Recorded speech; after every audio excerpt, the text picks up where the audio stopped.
Қайырлы күн. Мен қазір бүгінгі түсірілімімді осы балықтан бешбармақ жасауға арнайын деп тұрмын. Мынау үлкен сазан балық, кептірілген, тұздалған. Енді осыны бөліктерге бөліп асатын боламын. Семіз балық міне. Мінекей. Балықты асу үшін біз суды бірінші осылай ысытып қайнауға жақындатып аламыз. Қайнауға жақындағаннан кейін міне мына жерде балықтарымыз туралып дайын тұр. Осы туралған балықты бір-бірлеп салатын боламыз. Балықтың басы бисмилля деп саламыз.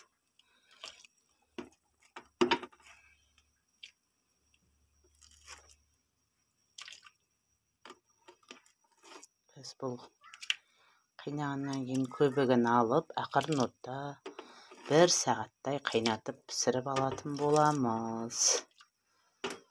Біздің балығымыз асылып жатыр.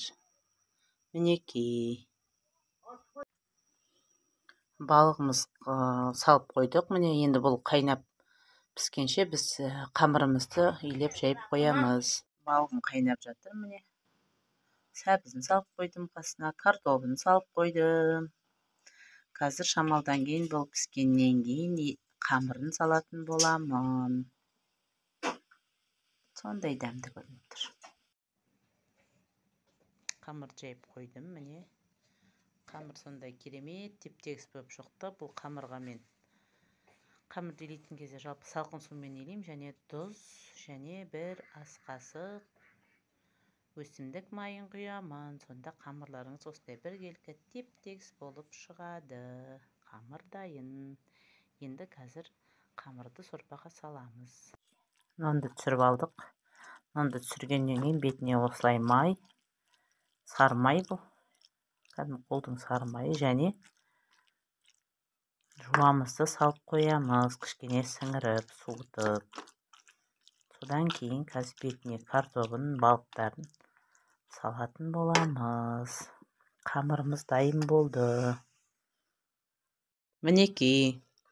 Біздің асылған балығымыз дайын. Балығын жеке ұсынамыз, себебі қылқандар болғаннан кейін нанға түсіп кетуі мүмкін. Мінекей.